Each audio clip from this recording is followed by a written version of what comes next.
Popular guest হাউসের ম্যানেজারের কাছ থেকে আমরা একটা অভিযোগ পাই লিখিত 6 জুন 5ই জুন রাত 11টার সময় কর্তৃত্ব নামধারী সাংবাদিক হান্নান এবং তার কিছু সহযোগী নিয়ে ওই হোটেলে অভিযান পরিচালনা করে। প্রত্যেকটা রুমে রুমে গিয়ে তল্লাশি করে এবং হোটেল থেকে প্রতি সপ্তাহে তাকে 15,000 টাকা দিতে হবে এবং দাবি করে। এই ঘটনাটি সামাজিক যোগাযোগ মাধ্যমে ব্যাপক ভাইরাল হয়।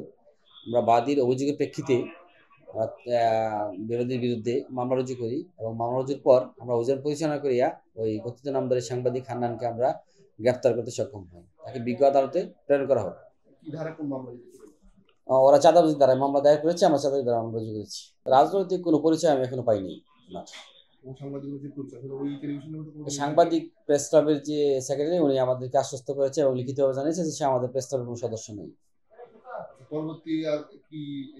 পরবর্তী তাকে বিজ্ঞ আদালতে প্রেরণ করা হবে।